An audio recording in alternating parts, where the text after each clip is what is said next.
Good morning, good afternoon. Welcome to this week in Renewables. Happy New Year. Yes, we are in week 2 of January, but I'm still going to say Happy New Year because it's the first time that I'm interacting with you. So Happy New Year. In case you forgot, this is your bite-sized roundup of the renewable stories over the last 7 days. Wind, hydropower, solar, anything renewables I discuss. I am your host, Mr. Deji Ogunshola. The voice you can trust, aka Mr. Renewables.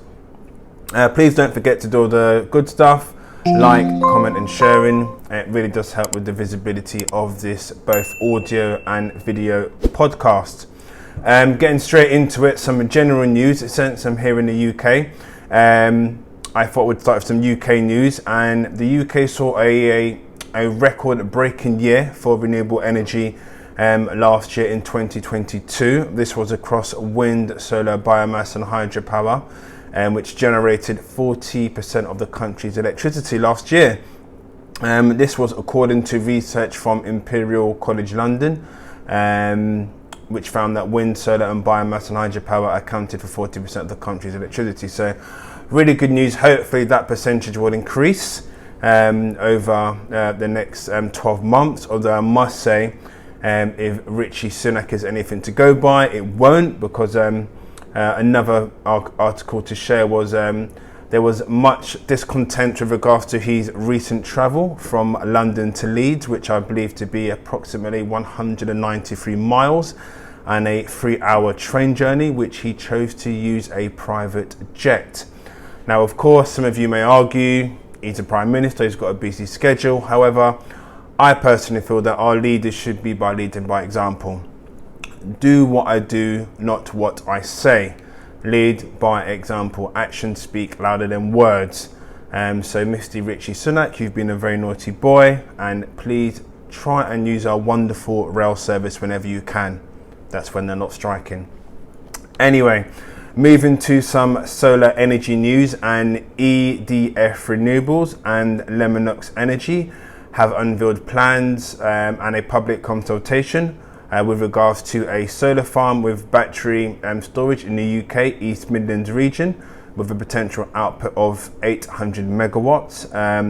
The name will be the Springwell Solar Farm between Lincoln and Sleaford, which could provide the equivalent energy to supply around half of the homes in the Lincolnshire region. So very interesting there. Keeping on the theme of the UK, JBM Solar has completed the sale of 2 solar projects to Vantage RE. The 2 consented projects have a combined capacity of 102 megawatts and are co-located with 65 MW of battery storage, set to energize in early 2024. They will generate enough clean energy to meet the equivalent annual needs of over 37,000 homes. So, although our leaders are not leading by example, it seems that the UK is continuing, I should say, its drive for clean energy. Last but not least, some more solar news, this time further away from home, and this is with the Crizic country. Mazda has signed an agreement with the Crizic Republic Ministry of Energy, and this is to develop a pipeline of renewable projects in Central Asia nation with the capacity of up to 1 gigawatt. So really impressive and great news. The first projects in the pipeline include a 200 megawatt solar plant, which was scheduled to be in operation by 2026. So great news coming there.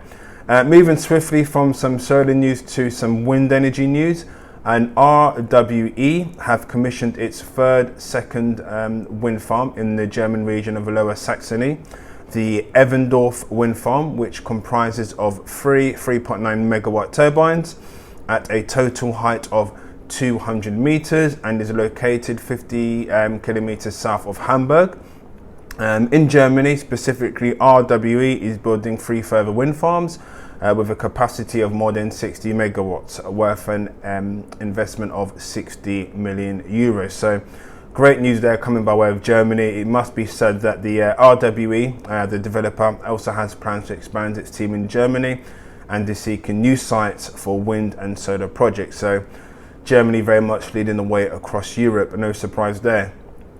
More news from the wind sector, and again in Germany, PNEAG has commissioned 2 wind farms in again the Lower Saxony region of Germany, expanding the company's wind portfolio from around 283 megawatts to 319 megawatts. The 2 assets include the 32.4 megawatt Gross Ossingen wind farm and the 6.9 megawatts Andensen wind farm. The Gross Ossingen consists of 9 Nordex N131 wind turbines, while the Andensen runs 11 turbines together. The 2 sites combined will provide clean energy for around 22,000 households and save the environment around 44,000 tons of CO2 emissions a year. So again, great news, Germany leading the way. Moving on to some hydropower news. Andritz, the hydropower manufacturer, they have received a contract for the Lung Pragan hydropower plant. And this is to supply the electrical mechanical equipment for the newly constructed Lung Pragan Runga River hydro plant in Laos, People's Republic. The contract will come into force in July 2023, this month, and will be scheduled for the end of 2029, so a good couple of years there. Andritz's scope of work will include both the design, manufacturing, supply, transportation, erection, testing and commission of 7 large Kaplan generator units, 203 megawatts output each, and 3 smaller units of 18 megawatts, including transformers, governors, control, isolation, protection and SCADA systems, as well as the electrical power and associated auxiliary systems. So again, great news for the hydro sector. Keeping on with the manufacturer theme, and GE, they have commissioned pump storage units in Chinese project. GE Hydro Solutions recently announced that 2 or 4 300 megawatt pump storage units it supplied to the Inhu Jinza pump storage plant in the Anhui province in China have passed the trial period and are now connected to the grid. The 1.2 gigawatt project being developed by the Anhui Jing Pump Storage Power Company Limited, one of the divisions of the state grid Xingyun, will hopefully play a major role for China to achieve its goal to build more than 200 pump storage stations with a combined capacity of 270 gigawatts by 2025. Again, China very much leading the way in terms of hydropower. That, my friends, concludes this week in renewables as per usual, no longer than 10 minutes, short and sweet. Please don't forget to do all the good stuff, like, comment and sharing. It really does help with the visibility of this podcast.